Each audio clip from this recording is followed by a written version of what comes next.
Hello again, everyone. This is Game Collector here, and you can probably see the edge of the box. But can you tell what it says on the box? Well, I'm sure if you're Japanese or can read Japanese, you already know who this is. Or at least if you're a Tokusatsu fan, you know who it is. It's Kamen Rider Gaim Armor Change Series #1. I just got this guy in the mail yesterday after, he was supposed to arrive today, but got lucky, came a day early. So, yeah. Here's his box. And there's the whole half thing. He's already been out of his box for 24 hours. He is no longer valuable! No, just kidding. He's pretty neat. There's the bottom. And the top I find really cool because he can actually hold the little tiny knife on his Sengoku driver. That's so neat. There's the other side. There's the back. It shows what it can do. With, what's the name of his sword? The Daimaru. Shows him with the Daimaru. I hope I'm pronouncing that correctly. I'm probably, completely slaughtering the pronunciation of it. And there he is. There's Baron and his banana, and Gaim wearing the banana knight armor. Banana knight. So anyway, yeah, that's the box. Now we're getting on to the actual figure, where he falls backwards. No big deal. A couple of balance issues that can be worked out easily. So this is Gaim in pre-arms. Yes, that's the actual canon name for it. And he has a hole in his head.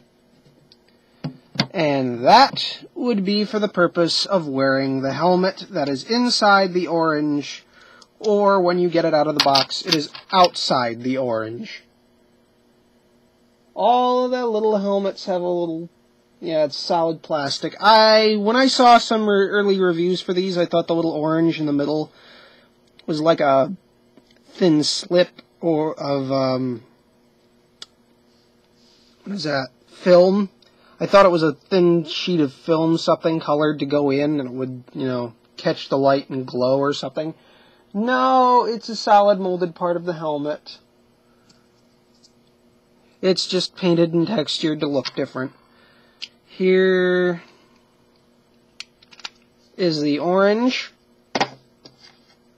The Muso saber, which is a gun and a sword at the same time.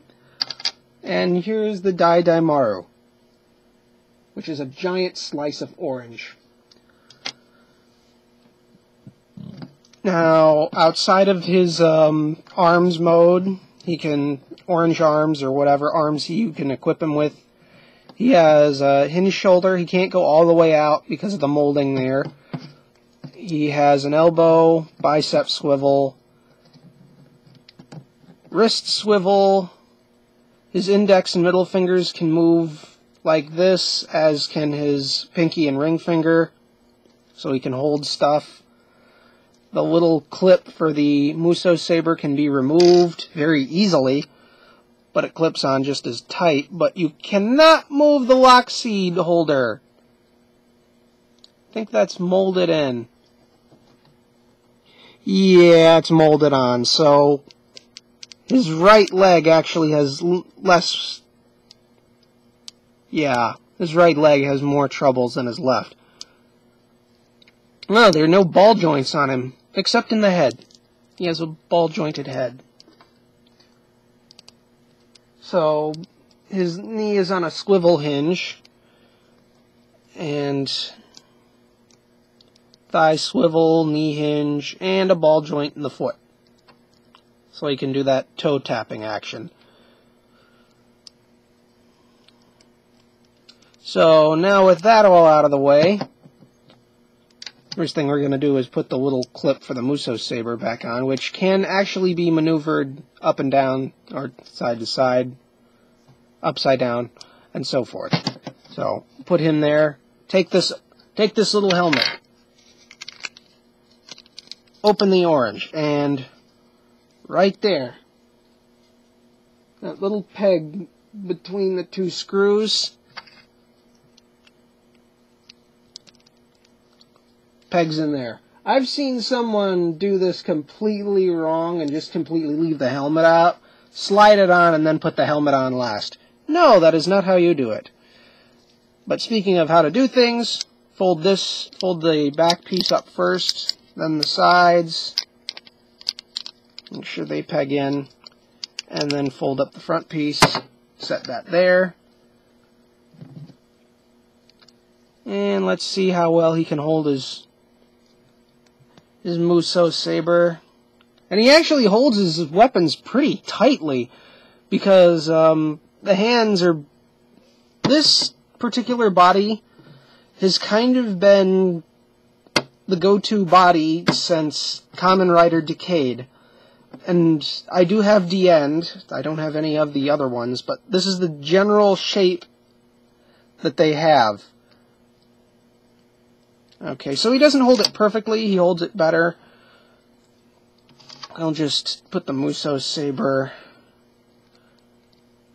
right there. And yeah, the lock seeds on here, there's no detail to them. I wonder why, because that's been a thing since O's. And see, he can hold the little knife on his driver. That's so neat.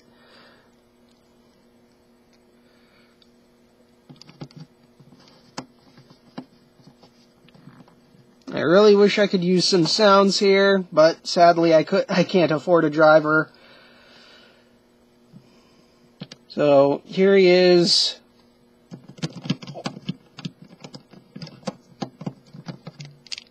Orange arms. And it clips onto the body. You can see the clips right there and there, and it's on both sides. So now that the orange is on his head,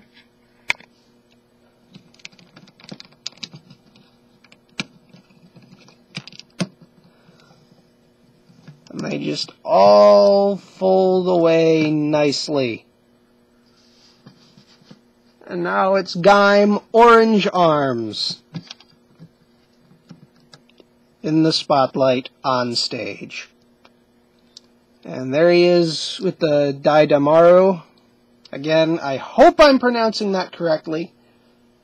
And he even has... And this is the other problem I ran into. It's you can only really tell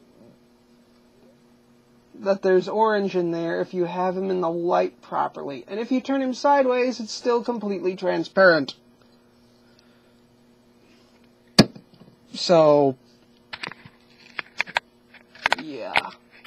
Let's try, bending it down a bit. No, you're not going to be able to see it without getting the glare from the light.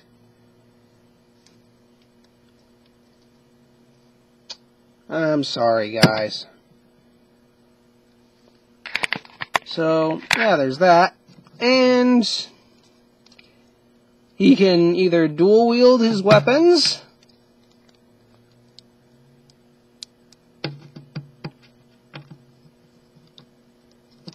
like so,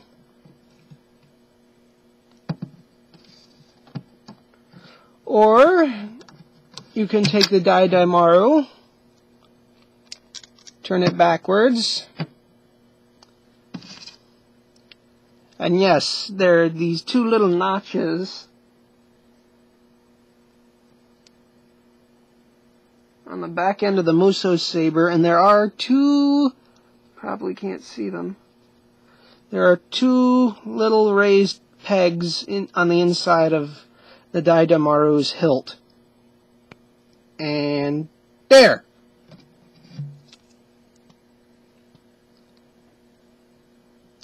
Naginata mode.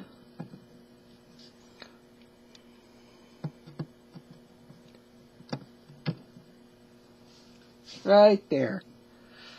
Now, he has all the same posability in this mode, albeit a bit hindered thanks to the shoulder pads, which can be moved up and down, thankfully. And he has this giant chunk of orange hanging off of his back.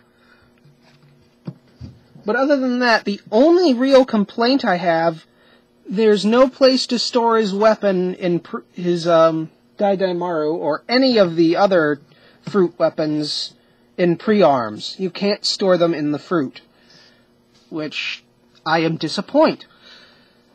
Now, granted, there's going to be some limitations. This isn't an SH figure art we're talking about. This is the gimmick line. And so far, it looks pretty awesome. Because I plan on getting a whole bunch of them and then swapping the fruits around. Which I'm sure they're going to do in the Hyper Battle video, if not do at some other point in time during the series. And just in case you're wondering, yes, there's the Toy logo right up there. Approved by Toy. Oh, he fell backwards. And yes, the Muso Saber and Daidaimaru are both made of soft plastic and are bound to bending and warping. So be careful how you have him posed because they will warp. And pardon me, I just wanted to get out this, the instruction manual, just in case you guys wanted to see it. Sad crying Pac-Man with a block in his mouth. And shows, yeah, there it is, it's removable, optional. The orange opened. How to attach the Muso Saber, what it should look like properly. How the helmet fits inside the orange. How you should fold it up. Which I just got done showing you. Kind of making these moot, but hey, it's a Japanese figure with an instruction manual. And there you go! And more advertisements for Banana Gaim and the Banana Knight Baron. I don't know why it's called a spear when that is clearly a lance. You know, that weapon that is called Knight of Spear? No, I'm pretty sure that's a lance. And just more images and instructions, and there you go. Now, back in the box with you. Huh. Sorry about that. It looked like there was some paint. Yeah, just looks like there's either a plastic shaving or a paint bit on there, but it doesn't seem to have come off of Gaim. Oh well. So, yeah. Kamen Rider Gaim, Armor Change Series number 1, Orange Arms! And I will see you next week, or probably at the end of the week, because I'm probably going to put this up today. Later, guys!